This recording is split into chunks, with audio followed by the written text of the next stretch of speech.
Hello, everyone. Welcome to another live show. Make sure you guys are liking the video, subscribing to the channel, and getting into the chat and letting me know what you guys are thinking and feeling. It's your show, too. And on that note, there is a poll that you guys can vote on so you guys can let me know what you want to talk about first. Do you want to talk about Gyokeres as a top target? Do you want to talk about Thomas Partey being ready for the run-in? Or do you want to talk about Ben White? Because those are all of the topics that we're going to cover. So go ahead and vote on that poll. But first, I know that you guys want to talk about Gabriel because that is the most breaking and pertinent news this morning / afternoon, wherever you're watching in from. So we're going to get started with that in just a second. But before that, how are you guys doing? How are you guys feeling? We are fully in the international break, which sucks because it's like, who cares? We just want to get back to the business. But this international break probably gives Arsenal a chance to recalibrate and get ready for what is going to be a grueling run in, probably worse than the run in last season. We have a very difficult end to the season, plus Champions League because we're in the quarterfinals. And so it may have come at a good time. We'll know a little bit more about that when we see who comes back and what type of shape they've come back in. But it is what it is. The March international break tends to be a little bit of a traumatic, period over the last two seasons because we tend to crumble right after. If you guys remember the Crystal Palace game where we lost 3-0, like literally the game after, we were in like really good form and then like boom, randomly we lose 3-0 to Crystal Palace. Like what's going on? And then we know what happened last season. So hopefully we're in for a different story. Also, the FA Cup was super exciting. You guys know I usually just switch off of any sort of domestic cup competition once we're out of it because I'm bitter like that. But, Manchester United and Liverpool, all-timer, probably a FA Cup classic yesterday that ended in United going through 4-2-3 and Liverpool putting in 30 extra minutes in the legs for no reason. When you have a hate watch like that, you kind of win no matter what. Manchester United's biggest hater, so of course I'm a little bit like, "Ugh, of course, like they go through and then they get Coventry, like it's just always set up for them to get to Wembley or get to the final, so it's annoying. But Liverpool was talking about the quad. It's not even the real quad. Be serious. Talking about the quad, like right before that, just to go out to Man United. And quite frankly, they shouldn't have even went to extra time. Like Rashford missed a sitter right before the end of extra time, like end of additional time before extra time. And then so Liverpool basically just put 30 extra minutes in the legs for no reason. They should have went out then. Not quite sure what was going on with Klopp. I didn't really pay too much attention to it. Everybody's saying that he was salty and, when is he not? He's not very gracious or anything. Like he gets away with it because he's Klopp, but he's not very gracious and he's a really sore loser. So that was hilarious. And then Baldy went into the media and spoke about our game again, which I thought was very strange. Like that happened last year. We played you last year at the very beginning of the season. You were like our fourth game of the season or something like that. And you're still talking about how you think you should have had a penalty. The goal was disallowed. Offside is offside, Baldy. Get over it. And that one of our goals shouldn't have counted. I'm sorry, which one of our goals shouldn't have counted? The perfectly good goal that Martinelli pulled back to Odegaard, perfectly good goal that Declan Rice scored, perfectly good goal that Gabriel Jesus scored. What goal? Baldy.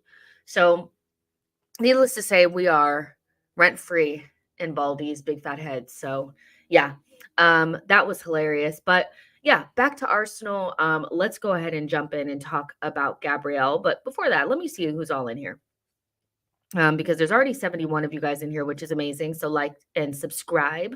Social Join says Ten Hag rent-free in his head. He has been waiting for us all season. I mean, he's the one who, it's like every single time, like when they beat us at Old Trafford last season, he was saying that, it should be them top of the table, not us. When we play them in preseason and they beat us, 2-0, it's we don't play friendly games. Then we beat them in the league when it actually matters. And then it's, oh, we were done dirty off of an like clear off, like, it's like offside call, and now you beat Liverpool, and instead of talking about how great your team played or whatever, you're still talking about us. Like, he's ill. Like, he is actually ill. Like, if I was a Man United fan, I'd be a little bit embarrassed, but that's just me. Lucas says, nah, he called a reporter out of shape. Blaze says people need to relax. Gabriel will be all right. Let's not stress about this. See, Walter says, I wanted Liverpool to go through to clog up their schedule. That is like the trade-off, is that like they don't have those additional games. So, and what you could see in that game is that those additional minutes and the thinness of their squad was definitely playing a part. Manchester United really aren't playing in any other competitions European wise. And so Liverpool had just played like it kind of like a dead rubber type of game in Europa League, but still like they don't have the numbers in their squad and they looked a little tired, so it would have been nice to give them more minutes or more games, but it is what it is. Errol says, Jess, why are they still talking about Ben White not playing for England? Why? Because it's Arsenal. Like it's just that simple. Like if there's an Arsenal angle to something, they'll figure out a way to make it a big deal. When it's genuinely not, they're trying to say that Ben White is not patriotic or he doesn't care about his country and, he's just a whiny baby, he's a weirdo, he's this and that. When it's just as simple as, would you go back to a place like if you are in a work environment and you're having a difficult time getting used to that work environment, it's your first or second time there, it's just difficult for you, you're not playing or whatever, you're not being utilized, whatever. And instead of backing you and trying to make it easier for you, they call you out and rip you a new one in front of the entire group of people that you're working with. Do you actually want to go back to that place? Would you genuinely? Like, I I feel like anybody that if you take your hate for Arsenal out, you could see why Ben White would not want to go back. And it's not about not wanting to play for England. There's so many videos of him saying that how big of a moment it was for him and his family that he's, was a part of, the Euro squad and the World Cup squad. But, you know, he doesn't want to play for Southgate and, the assistant coach. It's not about England. And so I wouldn't want to either, so there you go. Make sure you guys are smashing the like. So let's go ahead and talk about Gabriel. Most recent news that has come out about Gabriel Magalhaes is that he has withdrawn from the Brazilian national team and is not due to a serious injury. It's more precautions. So I don't know if you guys remember, but when we were playing against Porto, Gabriel had that one moment where he was like near the sideline and he was kind of like tussling with the Porto players and like whatever. And the referee did not call a foul when one of the Porto players just jumped in, because it was basically Gabriel versus like four of them. And one of them jumped in from the side and just kicked Gabriel's ankle, and the referee didn't call anything. That is when I think the injury was sustained, because from then he just kept like kind of like holding his ankle. There was also like another moment too where I feel like something happened when we played against Brentford, and when Kivior made the mistake and Wissa or whoever that was dribbling in and Gabriel had to make the intervention, something happened there. So those are the two moments that I remember where after those moments, he was holding his ankle or looking a little bit like he was limping or whatever. And so I think the injury was kind of around there. Problem is described as a genuine but not too bad. Magalhaes has been carrying a foot issue, but no confirmation of the specific issue linked to his withdrawal. So I don't think that this is like anything to be significantly worried about. I feel like the only thing is probably just that like we heard that Martinelli was not a bad injury and he's missed since he cut his foot open. That being said, like Gabriel is a warrior and, he played through whatever that was, whether it was against Brentford or Porto. So I feel like Arsenal may just be getting a little bit smarter. Gabriel is a key member of the squad, and a key member of the 11, our leader at the back. And so we really can't afford to lose him to Brazil anyway. And to be honest, F Brazil, 10 toes down. Like, I don't really care. It's like the Brazilian people don't even like him really. So it's kind of like stay where you're loved. We love you. We want you here. We need you. And so you guys just do whatever you need to do over there. And we'll, rehab Gabriel, make sure he's um, ready for us. And so I don't think that this is anything to be too concerned about unless we get back and he's not starting against Man City. That would be very devastating. But I think it'll be okay. Like, this is not something that I'm like, oh my gosh. But I was talking when we did the most recent like live Cannon Club, and I was speaking to Harry about this. I said that like, not like I think that this is the moment, but I don't think we're gonna get through these next 10 games without an injury. I just feel like it happens. So we have to um, be able to withstand whatever injury problems come our way. Hopefully, it's not anything like a spine person in the team, a Saliba, Gabriella, Rice, and Odegaard. These guys cannot miss, but hopefully we're able to deal with it, and that's where some of the other players within the squad are going to need to step up. Your Partes, your Jesuses, your Zinchenkos, your Tommies, like these guys have got to maintain some level of fitness. Like that, we have to be totally 100% like about this. They have missed, but like I would say, I mean, Partey has missed 90% of the season. Gabriel Jesus has missed 75% of the season. Zinchenko is probably missed 50% of the season. And Tomiyasu has probably missed 60% of the season. Like they've all missed so much that like if they cannot maintain for these last like 10 to 15 games potentially that we have, then you know, like what can you do? We definitely need you now.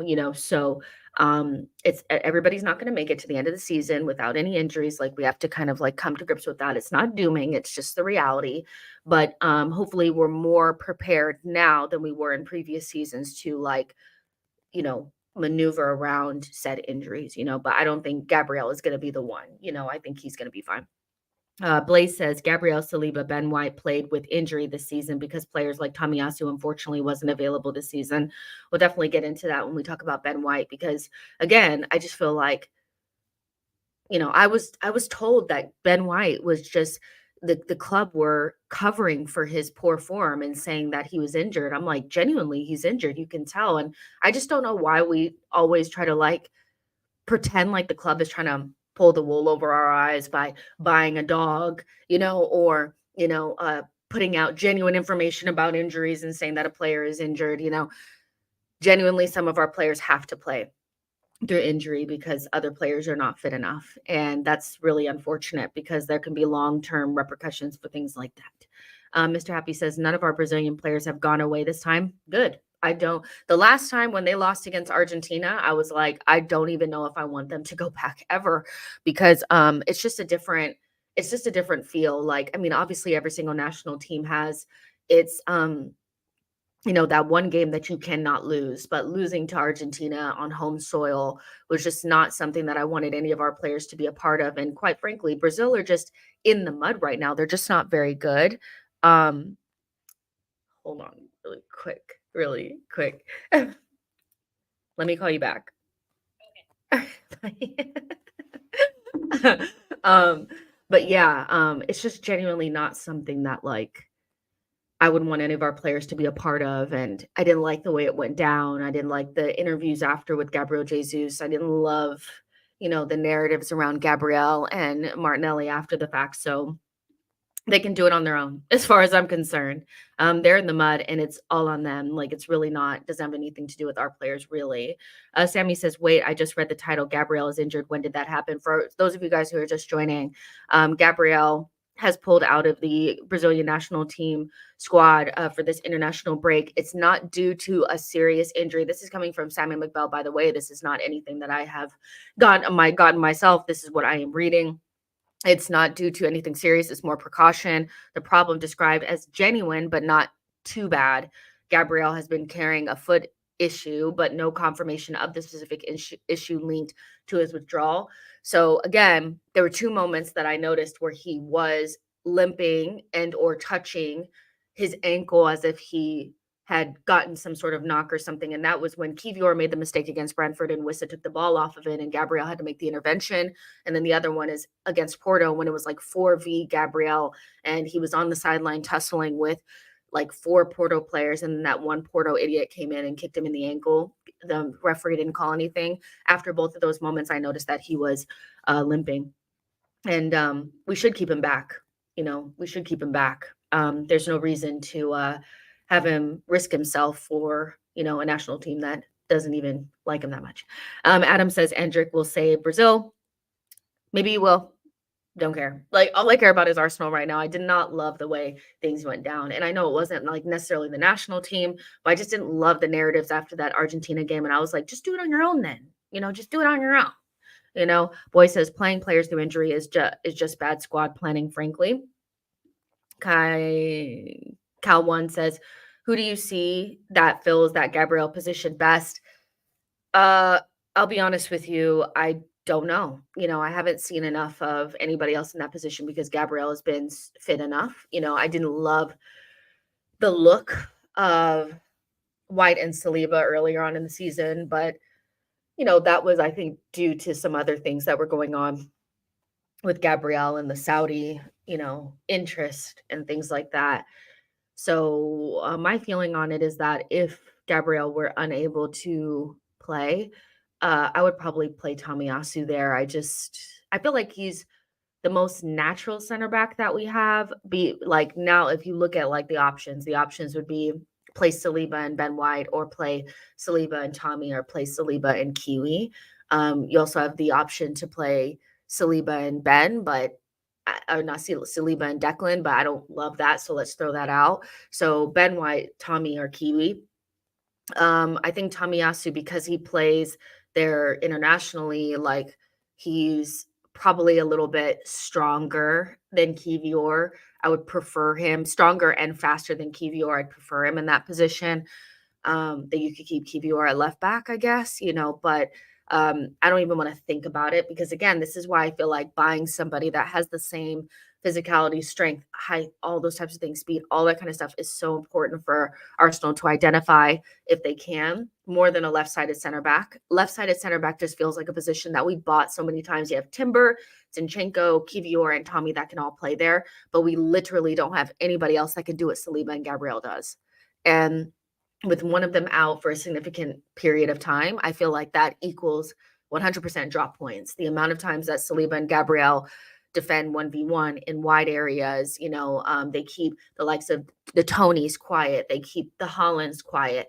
You can't do that with certain players. And that's not to shade, Kivior or Ben or, anybody else, but it's just not the same. So yeah, it'll be important to identify that in the off season. But in the event that Gabriel could not play from now until the end of the season, I feel like I'd play Tomiyasu there. He's a good, I just feel like he just would be able to do it, where Kivior to me just is he's a little bit on the skinnier, weaker, lighter side. And I'm thinking about having to go up against Holland, having to go up against,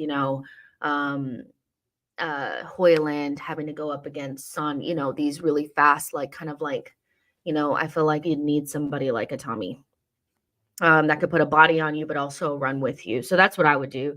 But hopefully we don't have to think about that because I don't actually think that it's going to be a thing. Errol says, everyone calm down. We will have a full fit squad for City. That's what everybody's saying. I need to see it to believe it. I don't ever feel like we're going to have a full fit squad just because the likelihood of 25 people being fit all at the same time is very unlikely. Connor says, I thought it was Martinelli injured, not Magalhaes. Both of them have foot issues. Lucas says Kivior might be the only to play meaningful games. Rest is playing friendlies. I hope they do a behind the closed door friendly for like Partey, Jesus, all the guys that have kind of stayed back. that haven't played a lot of minutes because as you saw with Zinchenko, he looked incredibly rusty coming into that Porto game. Partey looked rusty, coming into other games. Like those guys, I don't know when they're going to get the minutes. The next game that I feel like feels like a safe game potentially to play them in is probably Luton at home. So they need some minutes. They need some minutes if they're going to be useful to us from now until the end of the season. Let's see. Sohan says, Jess, I know it's a bit away, but would you start Partey in 6 versus Bayern and rotate Jorginho for Prem games in between? I don't know. I don't know. I just feel like it's too hard to like on paper that makes sense because it's like, well, Partey and Rice would make sense against Bayern because it will give you more physicality and the PMP, blah, blah, blah. But he just has been out the whole season. And historically, Partey has been somebody that has taken quite a few games to get up to speed. And I don't know if throwing him into the gauntlet like that would be used. Like, I would love to see him play before that. But idealistically, you'd play Jorginho maybe at home against Bayern and you'd play him away. But it's just all depends on how fit he is because a half fit Partey is like a nothing. Because he's just not somebody that can, he's just not somebody that he has to be fully fit to be good. Some players can play 60, 70, 80% fit. He's just not one of those players. So yeah, it's going to be interesting. Alejandro says, what do you think of the last 10 games? I think it's going to be incredibly difficult. And we have probably the hardest job of the three of us, Liverpool and Man City. So we're going to need our entire squad. That's exactly what I think. So let's see what you guys have voted on. You guys want to talk about Gyokeres first. So we will circle back around to Partey and Ben White then because you guys want to talk about Gyokeres first, which I'm okay with because I want to talk about it. So hold the conversations about Partey and Ben White. We will circle back around to those. There's 170 of you guys in here. Make sure you guys like the video, subscribe to the channel. And Alejandro, thank you so much for becoming a new member. Yay! We're happy to have you. So yeah. Also, what was I going to tell you guys? Okay, so we have Cannon Club that's going to be coming out on Thursday. We're going to Why didn't I do this? Why didn't I do this? Okay. Cannon Club episode coming out on Thursday morning. We're going to record it on Wednesday. It's going to come out Thursday morning. Then me, Diluted, and Gunnar Lee are going to go live Thursday afternoon. So you're going to get like double the content there. And then, we'll do other stuff in between. And I'm getting James B back on the week after. So that's kind of like your content preview, just to let you guys know for you guys that are like, so what's going to be going on in international break? You guys are going to get some stuff. Don't worry. Set says, Jess, can you do sell, keep, bench for Arsenal? I can do that. Is that something that you guys would want to see me, Diluted, and Gunnar Lee do? If you guys, there's 180 of you guys in here, let me know right now in the comments if we do a keep, sell, bench for, during this international break, would you guys prefer the Cannon Club to do it, or would you guys prefer me, DG, and Gunnar Lee to do it? Because that would be a good topic for us to do. Okay, Gunnar Lee. Okay, Gunnar Lee, DG, and I will do keep, sell, bench for Arsenal during the international break. Thanks, you guys. You made that much easier. Okay, so we got that. So make sure you guys are there. Let's say tentatively between 2 and 4 UK time on Thursday. So yeah, this is gonna be fun. All right. So all right. Let's talk about Gyokeres real quick. Let's take a little pivot here and talk about the summer transfer window and most importantly the striker signing, because we all know that's what we care about. That's what we care about. I will say that, watching Kai Havertz over the last couple of weeks has made me more excited about the striker signing, because I think that Kai kind of emulates a more natural striker. I mean, he does the false 90 stuff and drops in, but for the most part, he occupies center backs, he runs the channels, he gets stuck in, and he's in the striker position when we need to score a goal. You know, he can get his head on crosses, things like that.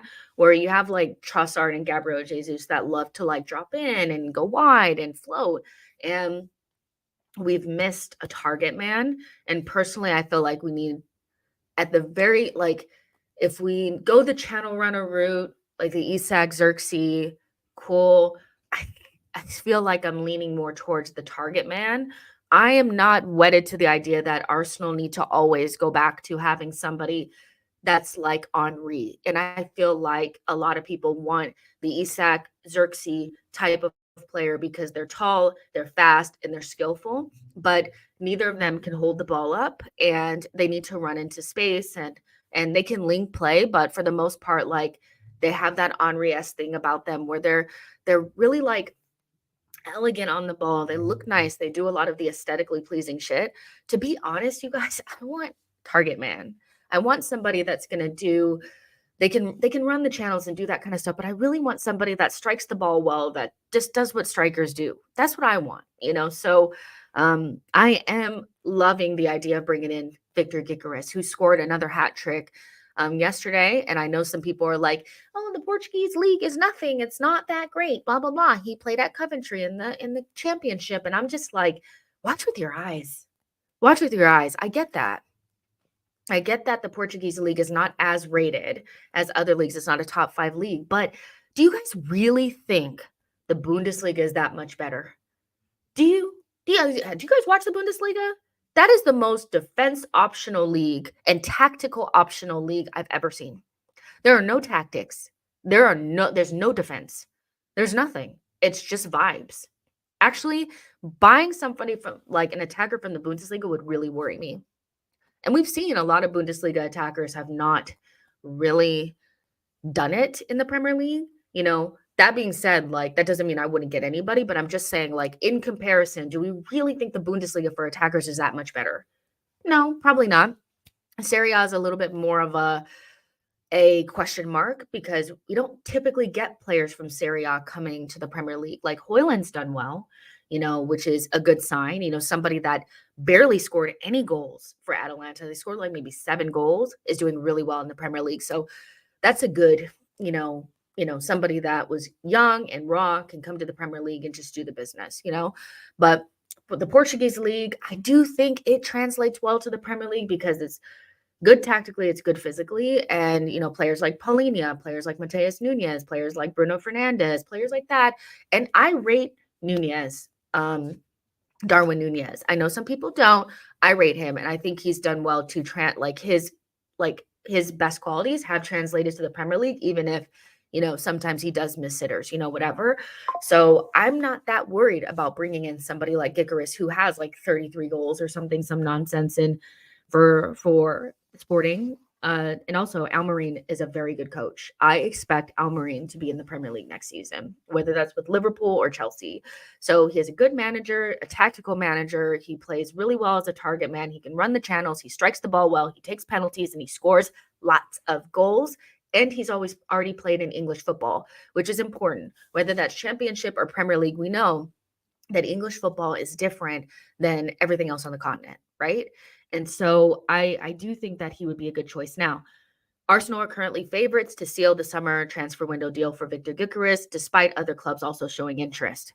There are varying reports here about whether he's Arsenal's top target. You know, Ben Jacobs has said we've been scouting him. Many people have said we've been scouting him. Like, we're interested. How interested we are, I don't know. You know, is he our number 1 target? I don't know. But 25, scoring bags of goals, definitely looks like somebody that's ready to take the next step.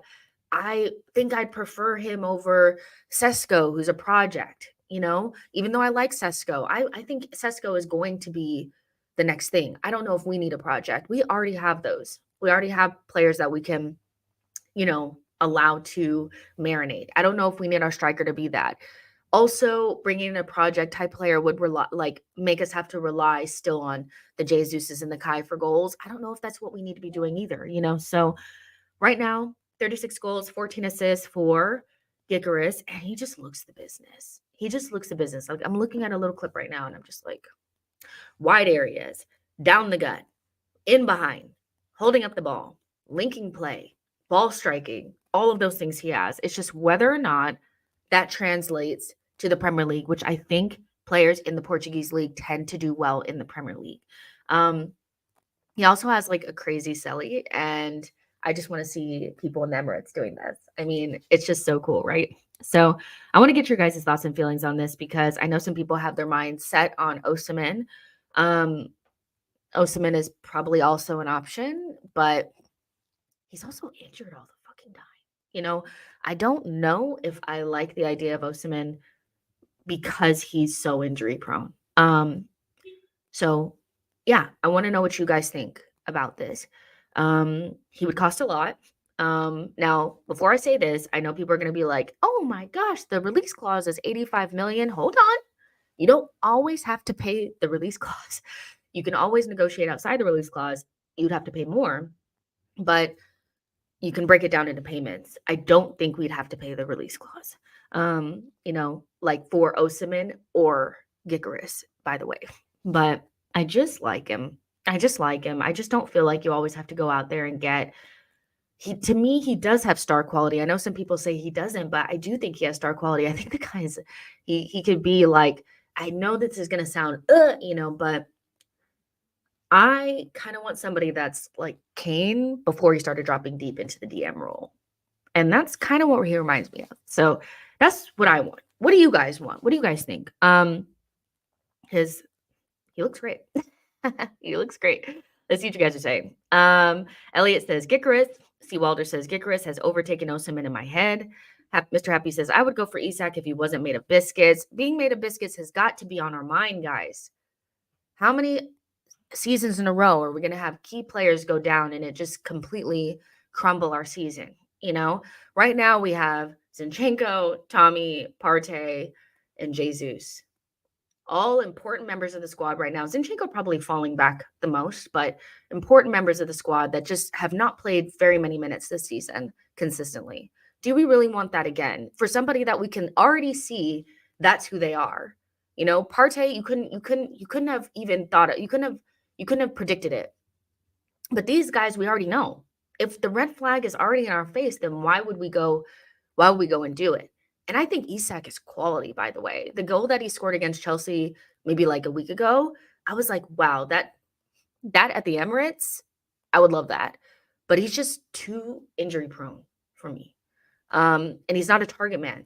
And I just feel like I would prefer a target man. But that's just me, yeah. Let's see what else you guys are saying. Jagoon says, what is his celebration supposed to be? I wonder. I don't know, but it looks cool.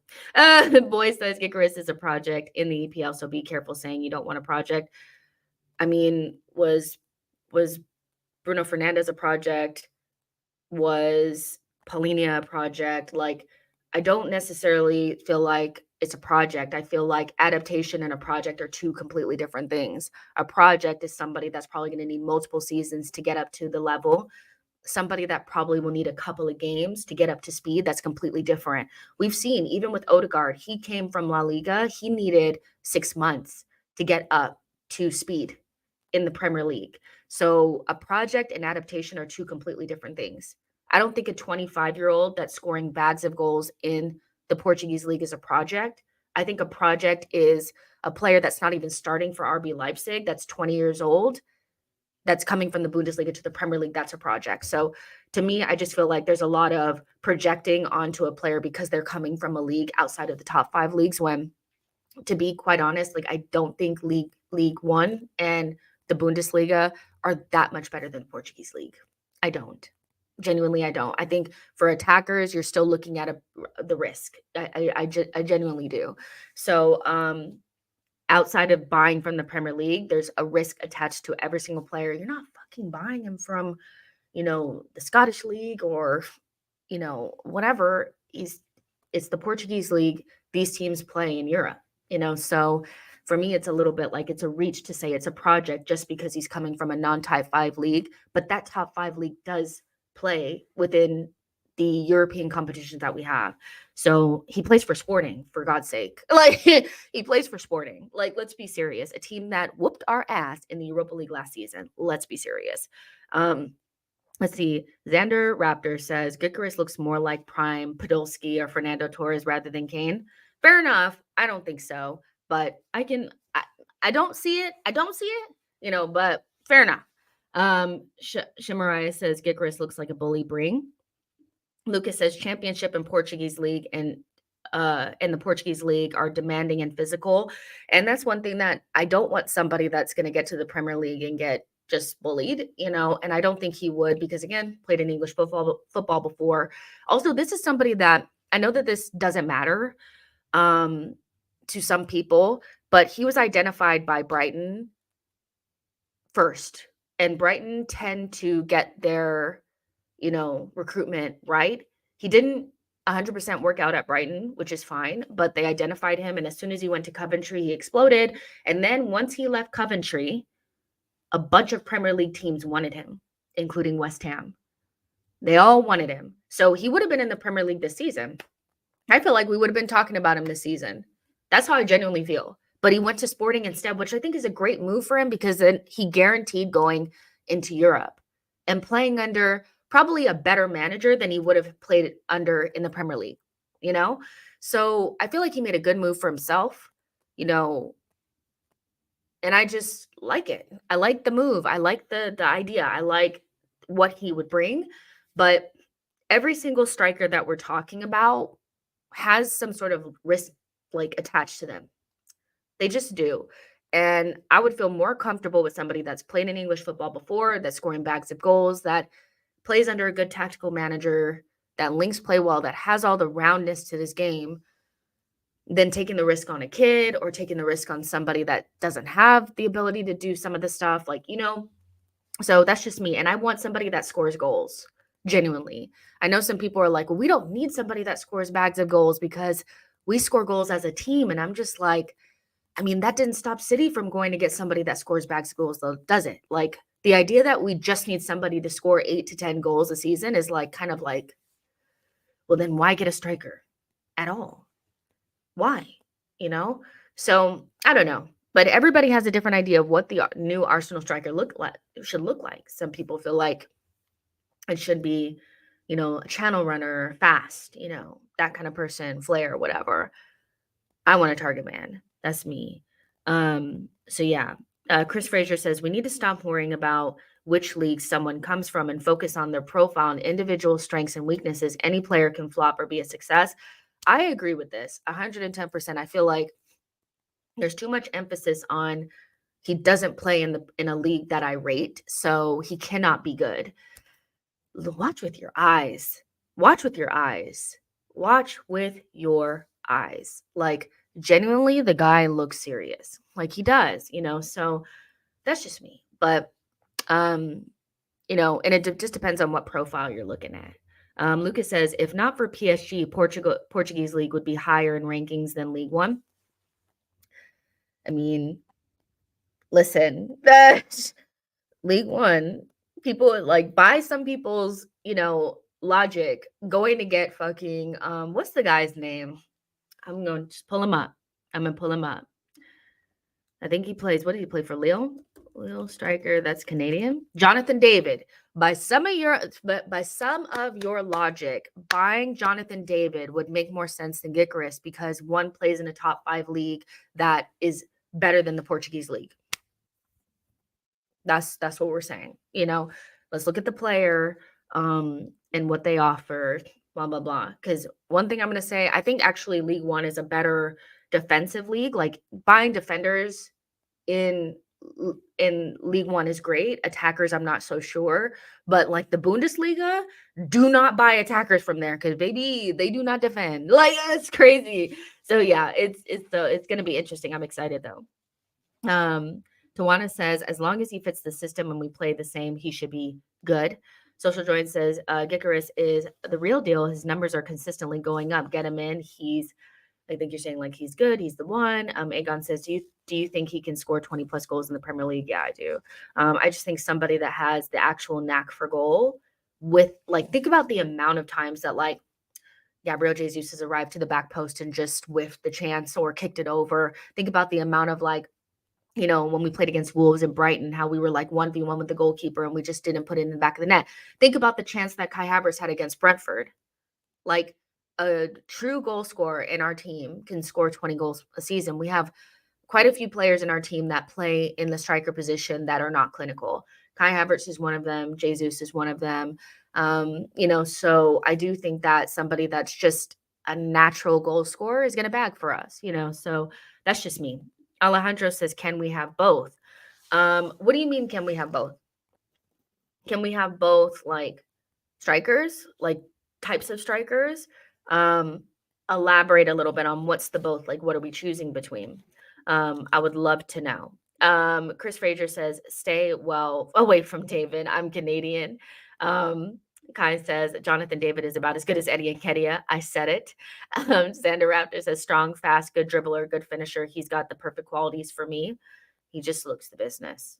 He just looks the business. He really does. Sohan says he's got that dog in him. He can bully defenders. I want to bully.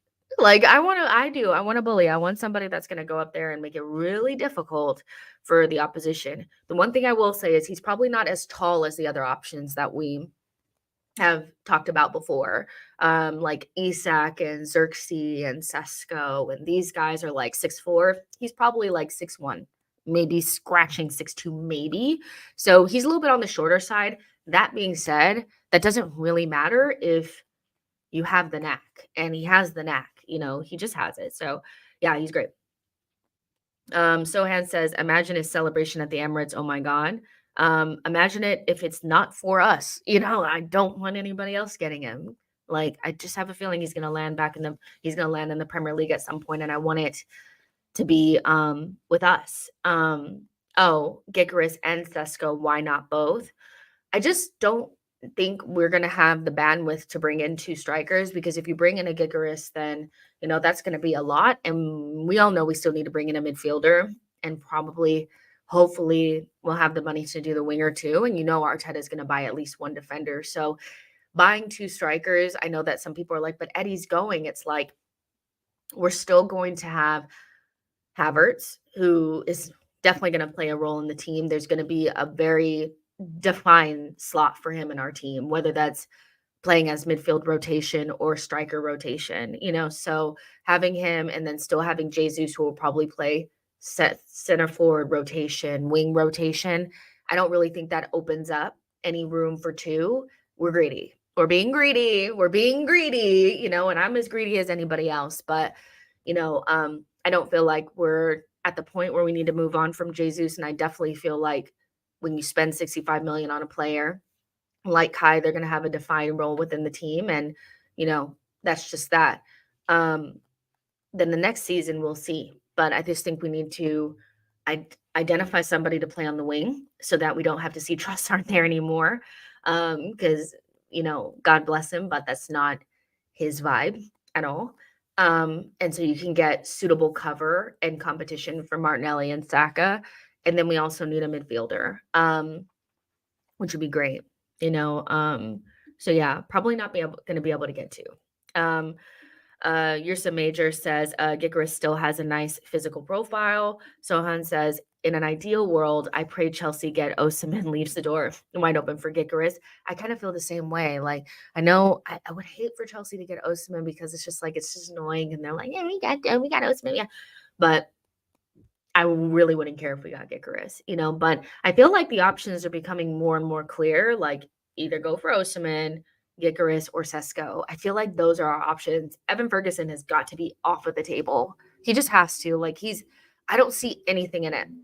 And there are a lot of Arsenal fans that are like, love this guy. And I'm like, what do you guys want from Evan Ferguson besides that one hat trick that he had at the beginning of the season? Eddie Nketiah has a hat trick in the Premier League, by the way. There's just something about him that reeks of Brighton tax, I don't want him. So I just feel like it's the big one is Osimhen, then Gyokeres, then Sesko feel like the options. We're being linked to Xerxes, but I'm like, is it real or not? Like, so we'll see. There's 218 of you guys in here. Make sure you guys are still smashing the likes. We're going to talk about this striker situation a little bit longer, and then we'll circle back around to the Ben White conversation. Shemarai says, I think Sesko will go to Chelsea, Osimhen to PSG, and Gyokeres to Arsenal. That makes sense too. Like Chelsea with this desperation young team thing. Um, yeah, and Osimhen, I feel like he makes sense at PSG as a Mbappe replacement. I know that they already bought two strikers, but let's be real. Those two guys, the Ramos and the Kolomawani, they stink. So yeah, yeah, maybe that makes sense too. Let's see what else you guys are saying. Um, Social Join says Gyokeres is what people hope Evan Ferguson turns into. Adam says Ferguson needs like 2 or 3 years more at Brighton. And it like the thing is if we're gonna do project, then just go get Sesko because I don't feel like we don't need to be giving Tony Bloom any more money, or even doing any more negotiations. I'm tired. Like after West Ham, I just don't think we could do another Brighton. I just don't think. Like I just don't. I can't. So it'd be nice to go through a summer without having to speak to West Ham or Brighton. Even though sporting is not going to be easy either. Like, yeah. Caesar says, unpopular opinion. We need to put Havertz in that free 8-10-9 position and buy a Julian type of player. We add a runner that can move to the flanks, long shots, him, Coyote pressing Dam. Who's Julian? Who's Julian? Y'all, who's Julian? Who's Julian? Who is it? Somebody let me know who Julian is because the only person I'm thinking of is Alvarez. Okay. Unpopular opinion. We need to move Kai in that free. We need to move Havertz in that free 8 and buy a Julian Alvarez type of player. We add a runner that can move to the flanks, long shots. Him, Kai, and Odie pressing. Alvarez. Y'all want to know something? I don't like Alvarez. I don't like Alvarez. I think he's getting over bad. Cool profile, but can we do something else? Can we do, it's like I need a different, like, give me a different player that maybe I like more, you know? Um, so an all-rounded 9. Maybe talking about Alvarez. I don't know, yeah. Julian Brandt, you guys. So yeah, I don't know, you guys. The Alvarez thing, I'm not sure, but I kind of get what you're saying with that, like a more maybe like all-arounded one, maybe. I can kind of see that. Havert Sexual says Brahim Diaz is better. Now, we have been linked to this guy, by the way. I didn't know if I really wanted to talk about the Brahim Diaz thing because I didn't know if I loved the link or the person that was linking us to him. But what do y'all think about that? Because when I said I'll take any of Real Madrid's leftovers, I don't know that this is what I was thinking about, but this is let's see. Arsenal, Chelsea, Liverpool, Man United, and Tottenham. That's a lot of people. Arsenal, Chelsea, Liverpool, Manchester United, and Tottenham would all hold an interest in Brahim Diaz. However, the soon-to-be Moroccan international has no interest in leaving Real Madrid. And that's the thing. Like, you pretty much have to grab these players, kicking and screaming to get them to leave Real Madrid. And he just got back there. And I just he's playing a bit part role, and Real Madrid is the one place that I know of that people will play a bit part role for like a decade just to continue to be there. He just turned probably 24. It says Arsenal are lining up a deal for Real Madrid, Brahim Diaz, and are prepared to pay up to 60 million. I wonder if it's just like we may know that he's somebody that they, with Mbappe arriving, which I feel like we all know is going to happen. somebody I feel like would maybe potentially need to be sold. Would it be him? I don't know. Would he I feel like he'd be like Ceballos, like, "I just don't wanna leave. I just don't wanna leave." But what do you guys think about him? I think he is a good player, spent some time at AC Milan. Good player. I just don't know if he'd be wanting to come to Arsenal after just getting there, but nobody wants to leave Real Madrid. But if you're basically told to go, then I don't know. Let's see. Arsenal are linked with Brahim Diaz. He even counts as a homegrown player. That's interesting. Is it true? And Arsenal are doing great work in recruitment. I don't know who that is and why they're saying that. Um, yeah, what do you guys think about this? Brahim Diaz could be a target for AC Milan, Liverpool, Manchester United, and Arsenal in the summer window. Carlo Ancelotti believes in the 24-year-old and does not want him to leave Real Madrid at the end of the season. Maybe he wants a new deal. What do you guys think? Thoughts? Thoughts and feelings. Thoughts and feelings. Okay, Lucas says he was at City. That makes sense. Well, there's the link. It's just an easy link. Nicholas says the Man City link up would work to our advantage with him being an academy player. Um, where does he what position is he like, you know? What is it? Social Joint says pass, Diaz guy's pants. Caesar says people ain't seen the vision of two top players in the pockets running, carrying in space because of Pep antics. Game is gone. Tawana says Diaz is a 10-8. He ain't gonna ruin him.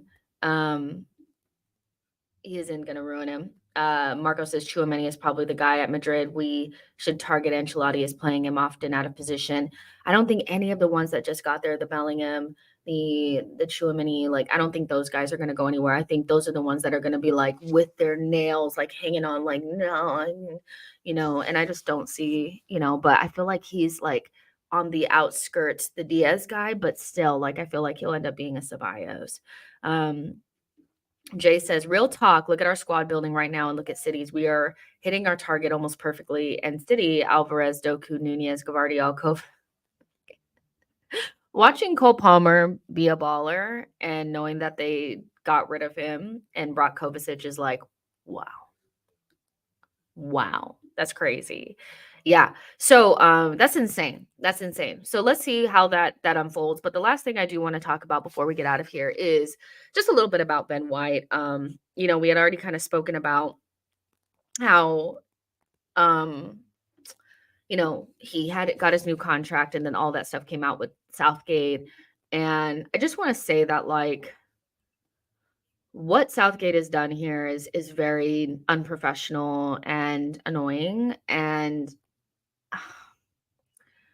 I I hate that now it's gonna be one of those things where anytime we go anywhere, Ben White's gonna get booed. People are on Talksport saying that he's a disgrace, and all because Ben White didn't want to go back to a place where he was treated like shit. And it doesn't matter where you are, you shouldn't be made to hold this like or be treated you shouldn't have to be treated some or just accept being treated a certain type of way because it's England.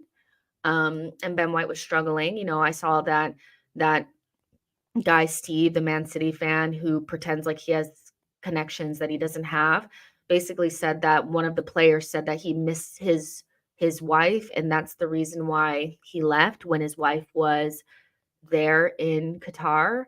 It's just laughable at this point. I feel as though like anytime it's Arsenal, there is a crusade to make it worse than what it actually is. And like I said at the top of the show, like Ben White is a professional. He's, I think, personality wise, probably not as maybe on the outside or when you first meet him, maybe not as outgoing. And I get the feeling that the England setup is very raw, and smile because you're here and all this kind of stuff. And maybe they get his personality wrong. I think also like knowing you're not going to play is also very difficult. Because I feel like, if you're going to play or not. And so it's just one of those things where, I feel bad for Ben because I wouldn't want to go back to a place where I was, got a verbal, dressing down by an assistant coach in front of everyone. That's just not the way that you handle it. And anybody that's pretending as though that's normal or okay is just saying that because it's an Arsenal player.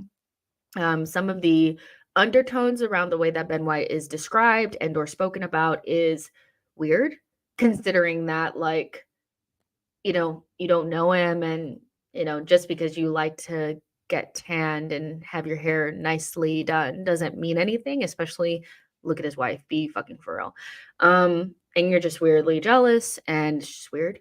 But we love Ben White, and I feel like the biggest thing that's come out of this is that we're all banding behind him because he's one of our most important players, in England would be much better off with him, but the fact that they cannot have him is all due to their own poor management of the player, and so we're happy to have him, and he's just we know how good of a player he is and how professional he is. He plays through injury, he's vocal in the dressing room, and he's always there, and he's committed to the club, and I feel like he would have been committed to England the way that he's committed to Arsenal if he wasn't treated like shit, so I just hate the way that this has been, rolled out. And I know the reason this, like, oh well, if we're going to get heat for not choosing a player, we're going to put it on the player instead of assuming some sort of, any sort of responsibility for maybe the way that they treated the player.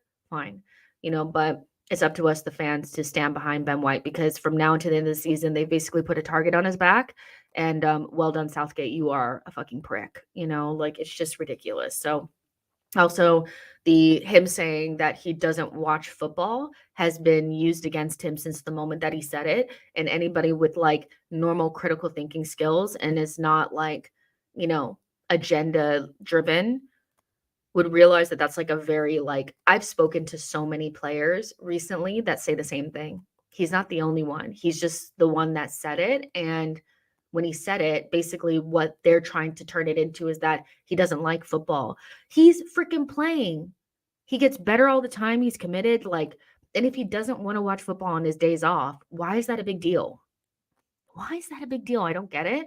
But it's been used against him and taken out of context so many times that I'm just like, people just want it to be something that it's not. So we got him. Like, we got his back. Like, it's just ridiculous. Like, it's just ridiculous. We love Ben White. We know he's amazing. Like, it's just gross. Like, and he doesn't not want to play for England. He doesn't want to play for Southgate. And I wouldn't want to play for somebody that allowed his assistant coach to rip me down in front of the entire team and expect me to just take it. Like, Ben is a grown ass man. Like, he's not about to just let somebody talk to him crazy and then just like, oh yeah, well, I'm just going to take that. Like, be serious for 5 seconds. It's not that serious. Like, disrespect is bigger than anything else. Somebody disrespecting you is never going to go over well. Chris says tons of footballers don't watch football. Why is it even a story? Baffling. Because it's an Arsenal player. Harvard Sexual says Southgate plays Maguire and Calvin Phillips. You can't take this guy serious. Let's see. Shimariah says, sadly, until we win a major, people will always say our players aren't mid. Can't wait till we get over the line. I agree with that. Adam says, sad, but the type of language is only reserved for Arsenal players from the media. Tawana says, watch England not win the Euros and don't care if Saka is there. I don't want them to win. The nastiest hate watch. I'm going to have the nastiest hate watch, because from here on out, I'm just no. I mean, I was like lightly supporting them because of Saka, mostly because, Declan Rice has just gotten here. And so there hasn't been much football that he's played at England as an Arsenal player. But nasty hate watch now. Don't care. Don't care. Don't care who they're playing. Don't want them to win. I don't care. Like, and I'm sorry. Like, I know it's like, I'm American. So just take that with a grain of salt, you guys. Like, if you're English and you're like, oh my gosh, you don't want us to win. I'm not English, so I don't have to, or don't, but now I'm like very much so like anti, not England, Southgate, so when you guys get a new coach, we'll start over. So yeah, Blaze says, just don't worry, Ben White won't be booed. We shouldn't think about what rival fans think. Southgate never rated him, but always picked Henderson, Maguire, and Calvin Phillips. And I was saying that before. I never really felt like he liked Ben anyway. And he was calling him up because I mean, Arsenal are great, and we have a right back that is English, but I think he likes playing like players. Like he likes players that have been around for a while that are, kind of average or whatever. And the tactical way that Ben is used, I don't think Southgate would be able to figure it out. So it's fine. Martin N says, how is Southgate supposed to answer the question on Ben White, though? I feel like he could have just said, that we chose the players that, if somebody asked you why you didn't choose Ben White, he could have just said, I chose the players that I wanted to choose. And Ben White was in contention, but, we chose other players and we chose based on what's best for the team. And that's just what it was. And, it's open to Ben White. We're open to bringing him in, but he just didn't make it this time. That's all he had to say. That's all he had to say. I did it. Do I need to do media training? Do I need to get in there and tell Southgate how to do it? Not that hard. You didn't have to throw him under the bus, but he chose to do that because it puts the full brunt of it on Ben, and Ben's not going to go into the media and say anything back.